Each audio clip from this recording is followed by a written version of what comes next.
My name is Allie, and welcome to Funny Fat Friend, a podcast about this bodacious biracial babe trying to find herself in film. It's been so long! I'm sorry! At first I was like, oh, it'll just be like, I'll take like a little hiatus for like a week, it'll be fine. And then it turned into a month, and now I don't even know. It's been so long, and I'm so sorry. Here's what I've been doing. Okay, let me give you a life update. How about that? So things happening in my life. I got a new job working for an incredible organization that I super duper love. Change today, change tomorrow. I have promoted them on the podcast before, and guess what? I work for them now full time. That's my job, and I love it. It's a Black woman-led nonprofit here in Louisville, showing up and providing for all things blackity black. Okay? Follow us online. Learn more about all that we do, volunteer, and give us your money. You can hit us up, change-today.org.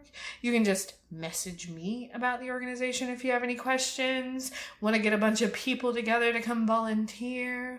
Want to come help us? We have a big donor day coming up on September 17th. What?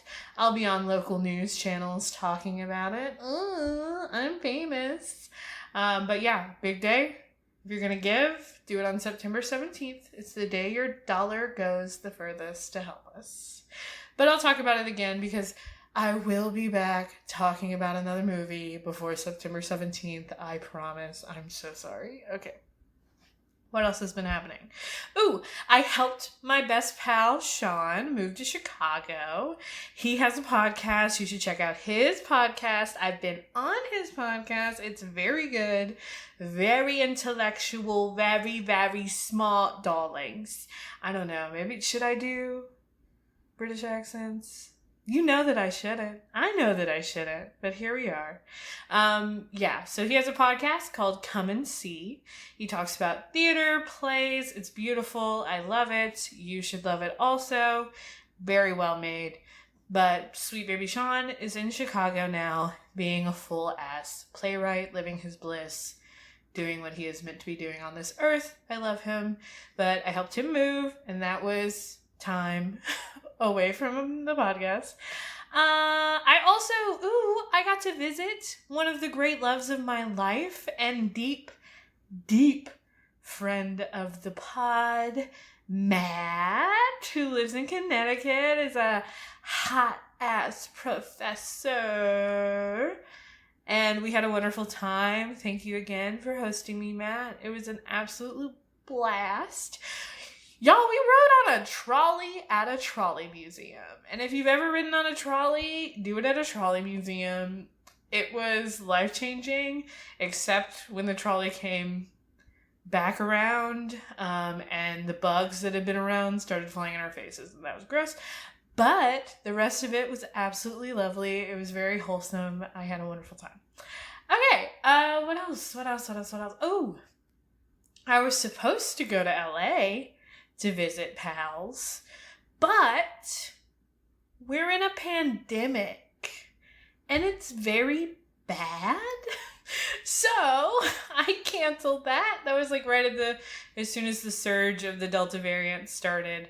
About a week after that was when I was supposed to go to LA, and so I was like, better not. So I didn't. And now I have a flight credit. Which at first they were like, you have 30 days to use this. And I was like, Mama,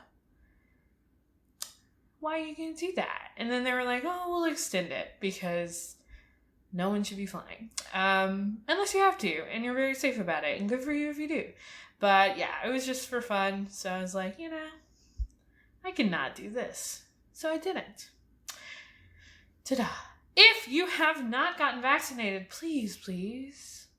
Do you need 6 of them? Please. Get vaccinated. I'm vaccinated. I got vaccinated. My ass got vaccinated in January because I was working at a healthcare facility at that point. So Mama was like, first in line, let's go, shoot me up, get me good. And then I was bored and alone until other people started getting vaccinated.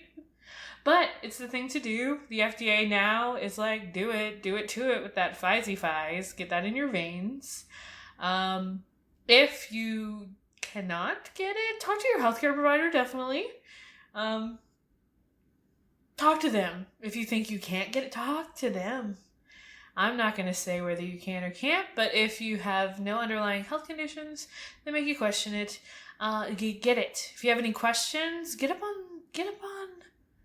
that CDC website. Get up in my DMs. And I'll talk to you as much as I can about it from what I know, having worked in healthcare. What I can help you with. Okay? What else is going on? We want people to get vaccinated. We want the queens to mask up. Mask up, please. I know we got real excited. We got jazzed because we were vaccinated. But homies, the Delta variant can cause breakthrough infections. I know several people who are vaccinated and got the Rona. One of them I know is in quarantine right now, and I can't see him or his whole family right now. And it's a real fucking bummer. Yeah, you don't want to be celebrating your birthday or hurting someone you know, by accidentally having it. Keep that mask on. It's okay. It's easy. We got it. We can do it. I got a cute new one recently. It's got little birds on it. So, yeah. What else? Oh, yeah. I can just look around me right now. You might even be able to hear the difference in the audio. The acoustics are probably even better on this one. I'm moving. She's moving. Not to a new city, staying in Louisville, just to a different neighborhood, different apartment. Our apartment is a sheet hole. It's the worst. And our property management company has just been a fucking nightmare. So we are getting the fuck out. And it's a good thing. Matilda is okay right now. She's just laying over in the corner, just looking out the window at her programs. Having a nice time. I don't think she really even understands what's going on yet. But, it'll be great. She's gonna love the new place, I'm sure. Yeah, so I'm moving, which is ass. I hate moving. I think everyone hates moving. It's a terrible, terrible, awful process. It's nice. I have gotten rid of so many things. Why do we have so much stuff? For why? But yeah, been able to donate a lot of fucking shit to a lot of organizations. That's been fun. But I'm ready to be done. I just want to get it all done. And I will this weekend. So by the time you're listening to this, the next day is when I should be moving my bed and shit. So if you're in the Louisville area and want to help me move, hit me up. I'll be doing it Friday and Saturday. Great. I think that's it. Yeah. Okay. Yeah. I think that's all my life updates. It's still super fucking hot outside. So it's still summer. So we're still doing that 80s, baby. Totally awesome 80s. Let's fucking go. This movie, I don't think was on anybody's recommendations for me. So that's a real dick move on my part. I'm so sorry. I do have a Google Doc that has all of the films that people have recommended that I do for the 80s. This one I just happened to do because the news, basically. We'll just get into it. Let's just get into it. Okay, so the film I'm doing for this one is from 1989. It is the most famous baseball film of all time? Yes, it is. The most iconic baseball film known to man. Field of Dreams. So yeah, I'm doing Field of Dreams because recently they had the big Field of Dreams game. Like where they actually went out to Iowa or Idaho. I don't remember We'll get to it in a second when we're going over the plot. But where they actually went out there and they had 2 teams play, and it was fun, I guess. But we were watching it, my partner and I, and he was like, well, Field of Dreams. And I was like, yeah, I've never seen it. I don't know really what happens. I was like, I know the whole, like, if you build it, they will come. I know that is the most famous quote from it, but that was all. And this fucking film is bonkers, okay? Okay, calm down. We're going to talk about it in a second. Let's get down to brass tacks. Let's just do some basic information. Field of Dreams, 1989. Budget, $15 million. It made $84.4 million and is a part of, like, the Library of Congress. It, like, is being kept forever because it's so important. Fine. I, like, agree a little. It's fine. We're just going to talk. It's going to be great. We're going to talk about it. All right, so we open. And we see Kevin Costner. Ah, what a treat. Kevin Costner. Okay, I'm going to be real. I know, like, what Kevin Costner looks like, and I know that is his name. And so I said Kevin Costner when I saw him and I heard him. He was talking. But I only really know him from a Bowling for Soup song. There's a lyric in the song Val Kilmer. Oh man, yeah, I don't know. Like Kevin Costner, that chick from Monster. Give me Adam Sandler, Will Ferrell, Belushi, or even Val Kilmer. Yeah, so it's not one of their famous songs at all. I'm a big Bowling for Soup fan. Learn about me, okay? So yeah, that's mainly why I know Kevin Costner's name. I did watch Dances with Wolves when I was a kid, technically, but I was, like, homesick, and so it was just, like, this 4-hour fever dream, which I've heard from other people. It's pretty much just what it is anyway. So, I guess, you know, it's basically the same. Yeah. Okay, so the opening to the film is very simple. It's just like black text, opening title, and credit sequence. And I saw it's based on a book. That's pretty fun. A baseball book. Is it? I guess no. Maniac McGee was not a baseball book. He ran. But yeah, sports books, sports fiction books. Kind of tough. I don't know. It's such a visual thing, you know, sports. But maybe that makes it easier to imagine. I don't know. Let me know. Just comment below. Send me a message. Do you like sports books? Tell me about your sports books that you enjoy. Cool. Great. We get voiceover. We love that, don't we? Friends of the pod, we know how we feel about voiceover, but it's the 80s. And it's Kevin Costner, and so I guess it's okay. We also get, like, a nice little picture slideshow and a bunch of backstory, so it's fine. I appreciate it. So yeah, we meet Kevin Costner, his character, through voiceover. He talks about his dad being a baseball player who turned naval yard worker, then a single dad, and he went to college at Berkeley. Kevin Costner's character did. And he got high a lot. Then he met his wife. They got married and moved to Iowa. It was Iowa. And his dad died shortly after he got married. But his dad never got to even meet his wife. So I guess he didn't even come to the wedding. It's really sad.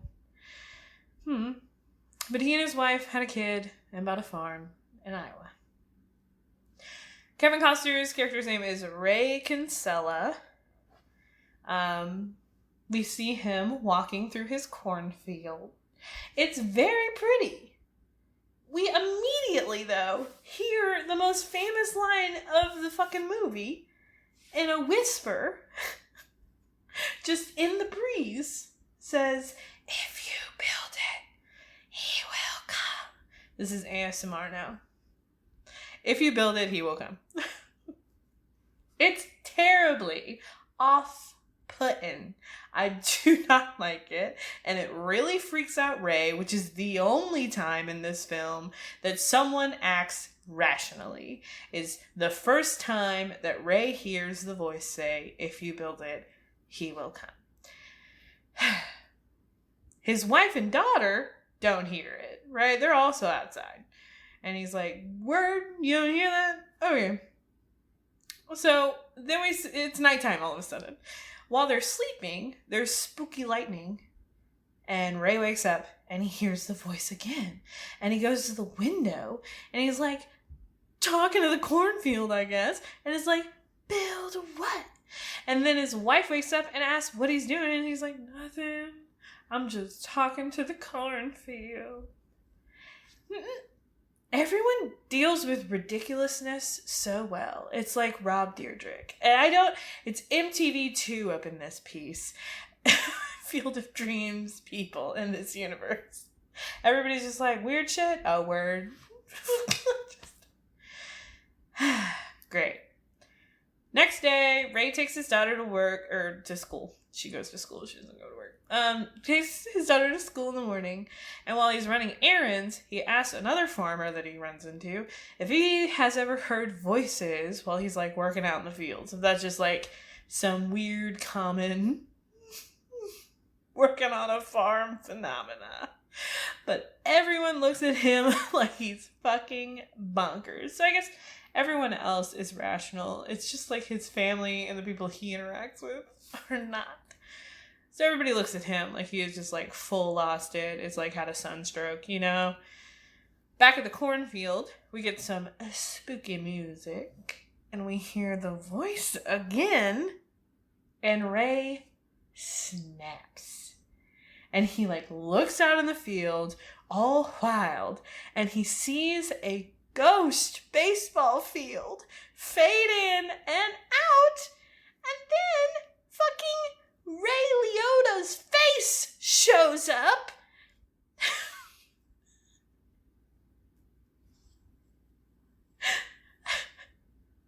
And then just fades away. And then it's a hard cut to them at dinner.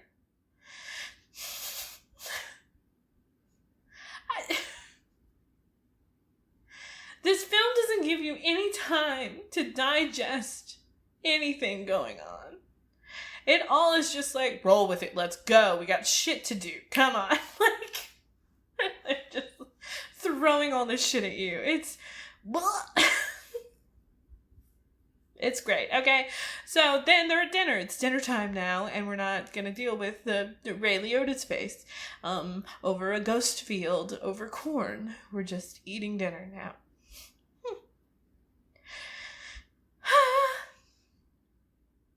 So yeah, it's dinner. He tells his wife that he thinks he figured out the voice. It wants him to build a baseball field, and Shoeless Joe will come back from the dead and play again. So Ray figured it out. That's good. Did Ray write the Da Vinci Code? Can we get Ray working on fucking diplomatic relations? What are we doing? Homie figured that shit out immediately. What? What the fuck? Just from two mirages? Cracked that code? Was like, oh, I need to build a baseball field, and Shoeless Joe, who's a dead person, is gonna come back to life and play on it. Nope, wouldn't have been my conclusion at all. If I was standing in a field and I saw a vision of a baseball field and then Ray Liotta's face, I would go, well, I guess my frontal cortex has melted and this is the end. Goodbye. Like, that would be, just be prepared to die. But not Ray. Ray knows what he has to do. Yeah, so his wife talks about how he's troubled by his broken relationship with his father. It's it's weird. It's weird that that's like where she goes. I guess because they're talking about baseball. But yeah, his dad's name is John Kinsella. He was a devoted baseball fan. And Ray fears growing old without achieving anything. And so his wife thinks that he's completely bonkers to build this baseball field. But then she's all like, okay, you know what? You really got to just do it. Go off, sis. You know, supportive, why not? So then we get a montage of him clearing his field while people from town heckle him from the street. They had to drive out to the farm. They had to go out of town and drive up. It just becomes a thing, which I can't. I mean, I would have been there. I would have been front and center. Y'all know I would have been on the hood of a car screaming, eating popcorn, having a blast watching this white man build this fucking baseball field. So yeah, people are calling him a damn fool. But he just teaches his daughter all about the history of Shoeless Joe and how he was super great, but he got suspended. And so I guess that's why he's going to want to come and play again, because he got suspended. He finishes building the field and watches it from his window, and seasons change. Suddenly it's Christmas, we know, because he's in a sweater and there's snow and gifts. And he's still just staring out the window. It's very Twilight reminiscent. Twilight New Moon when she's sitting in the chair looking out the window. So Twilight stole this from Field of Dreams. What? What an amazing franchise. Okay. Whew. Okay. So, Ray and his wife are discussing finances at the dinner table, and it's springtime now. And they're worried they'll lose the farm when Karen, his wife, points out that there's someone out on the lawn.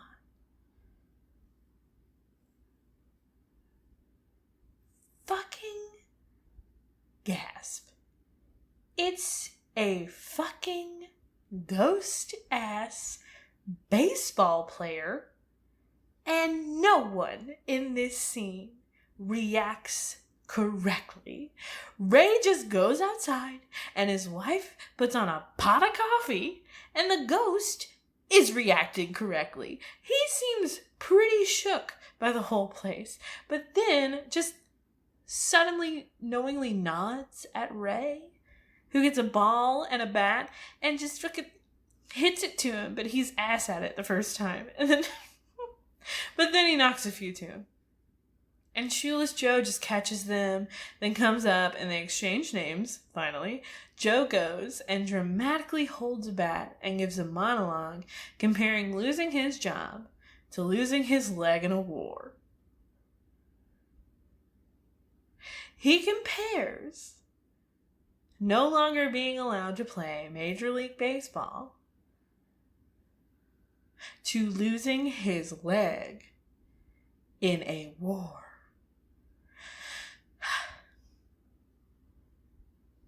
Ray then pitches Joe some balls, and he knocks him out of the park. It's very good. He throws him a curve, and it nearly kills Ray when he hits it back. Because, Ray thought he was giving some hot shit, and he wasn't. Joe then monologues about how much he loved the game and the brass decor of the hotels he stayed in. It's very poetic. It's really nice. And he would have played for nothing. He loved it so much. But he's confused about the lights on the field because they didn't have them in the past. So that's cool. Ray's wife, Karen, and daughter come out, and we notice Joe can't leave the perimeter of the field. And he tells them the other 8 from the team that got suspended too would love it out on the field. And so Ray's just like, yeah, they're all welcome. And his daughter also asks if he's a ghost. She is the only together one in the film so far. And then Joe's like, you look like a ghost. And she's like, I don't know, I guess you don't look like a ghost. I don't know. And he's like, woo. And then he just runs for a long time across the field, and then he stops. And he asks if this is heaven. And Ray's like, no, it's Iowa. And then he disappears into the fucking corn. At lunch with the in-laws, his brother-in-law offers to buy the farm, but they say no. And Ray and Karen go to the field, and the other 8 players show up, and they just start to play. And the in-law comes out, and you find out that the players on the field can't be seen by him. So there's some rule. I don't know. I guess it's like a... is that in Peter Pan? Like a pixie situation? I don't know. The in-law can't see him. And he's like an angry person. So maybe that's why he doesn't believe. And then we hear the weird voice say, ease his pain. And Ray's like, what the fuck? Then Ray and Annie attend a PTA meeting where she argues against someone who is trying to ban books by Terrence Mann. Ray then figures out the voice was referring to Mann, which is wild that he figured it out, and they don't know the connection to baseball. So Ray does some research and finds out Terrence Mann had named one of his characters Joe Kinsella, his dad's name, and had once professed a childhood dream of playing for the Brooklyn Dodgers. Ray decides he has to take him to a baseball game. And Karen is his daughter's name. Annie is his wife's name. Well, it's fine. Annie, his wife, thinks again that he is bonkers until they start talking about how they had identical dreams about Ray and Mann attending a game at Fenway Park. And so she tells him to go. Ray decides he has to take him to a baseball game. So he goes to fucking Boston, where he is. And he's not slick at all. He just finds out where he lives and goes straight there. And Terrence Mann is played by fucking James Earl Jones.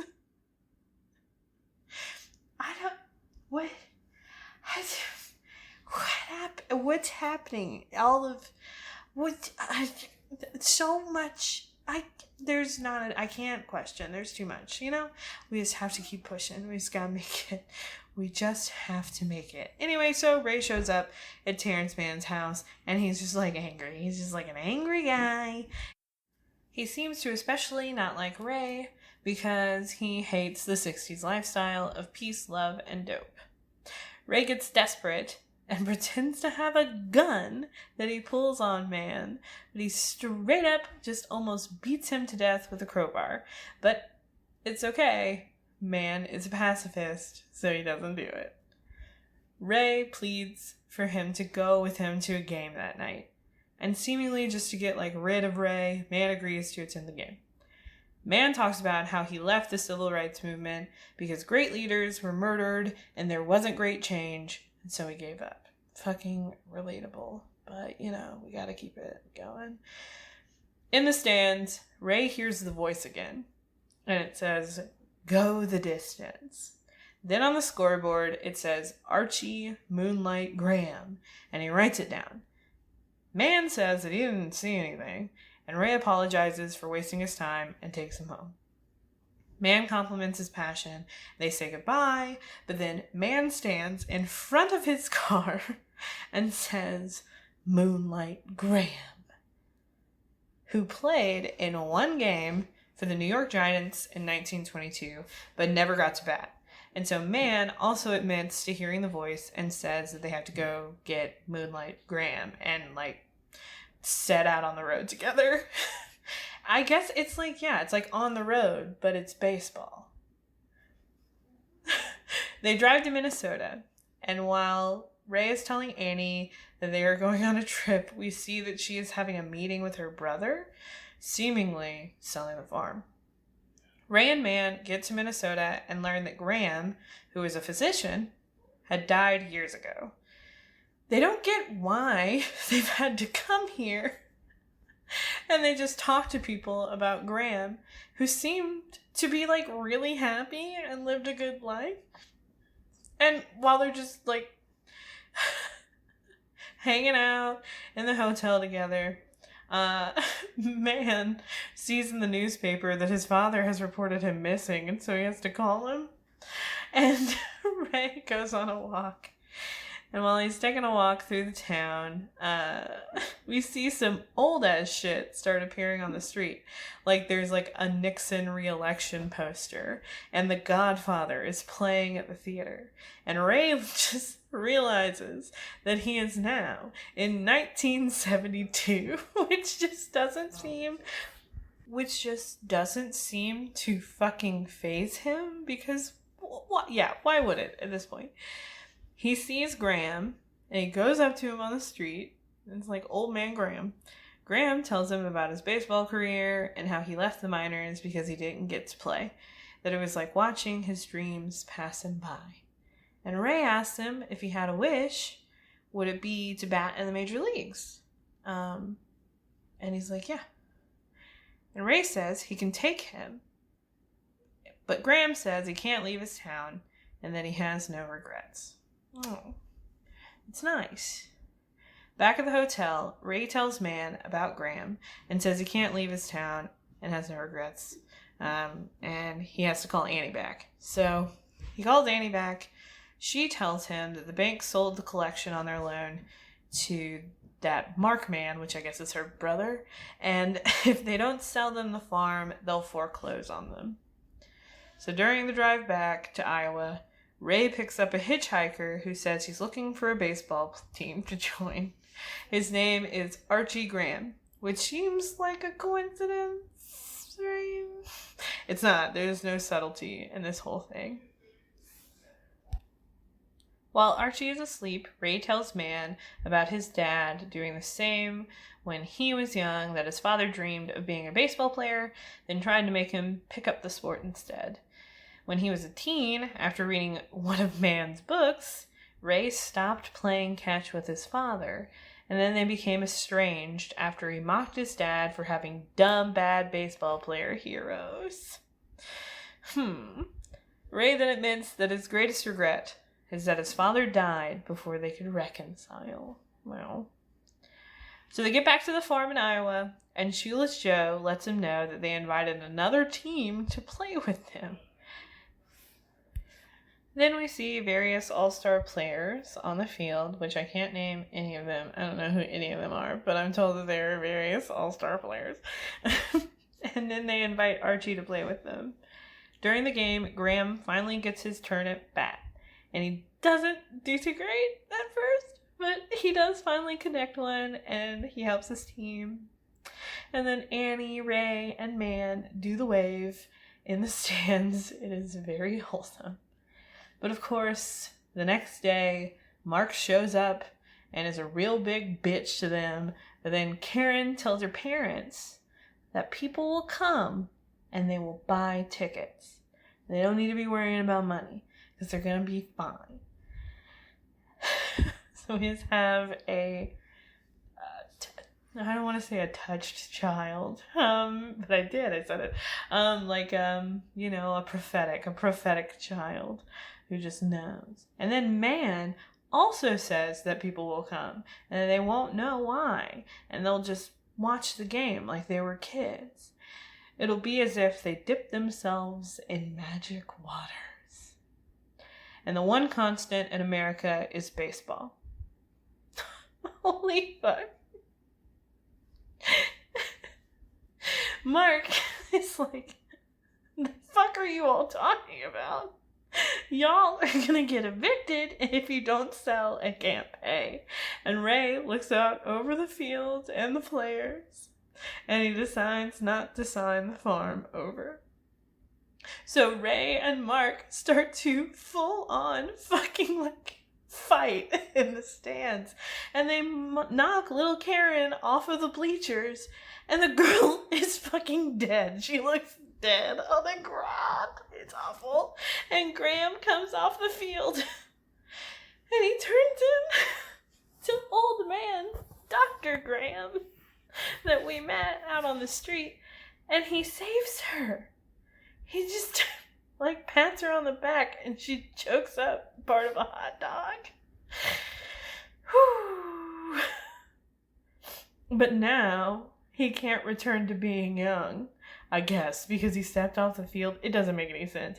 The other players couldn't step off the field at all, but for some reason Graham could step off the field. I guess it was because he was saving the soul of a child. I don't know.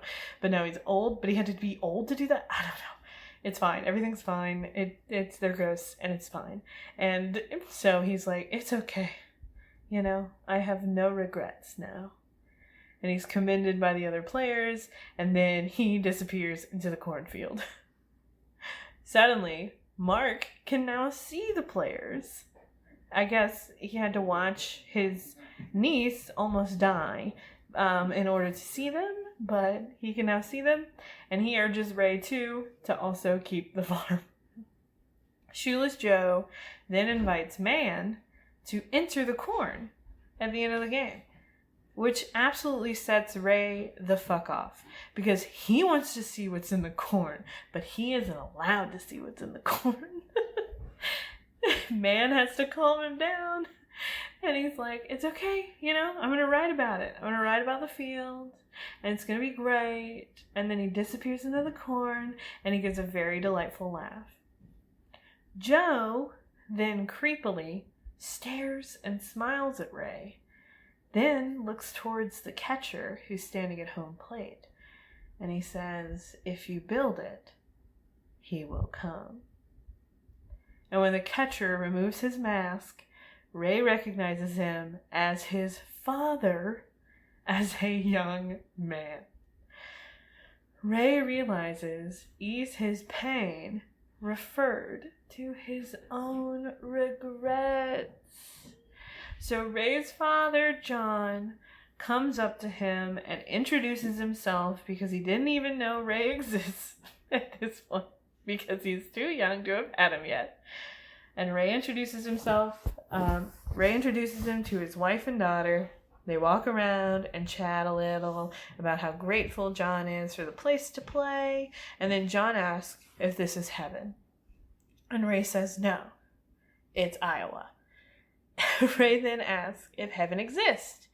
And John says, yeah, it's where dreams come true. Realizing that this place with his wife and his kid is, in fact, heaven. No.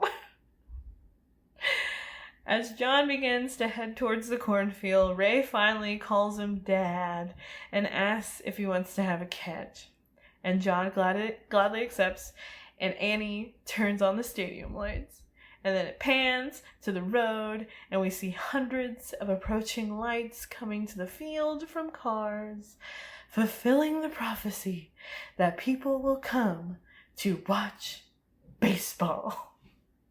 And then the credits roll.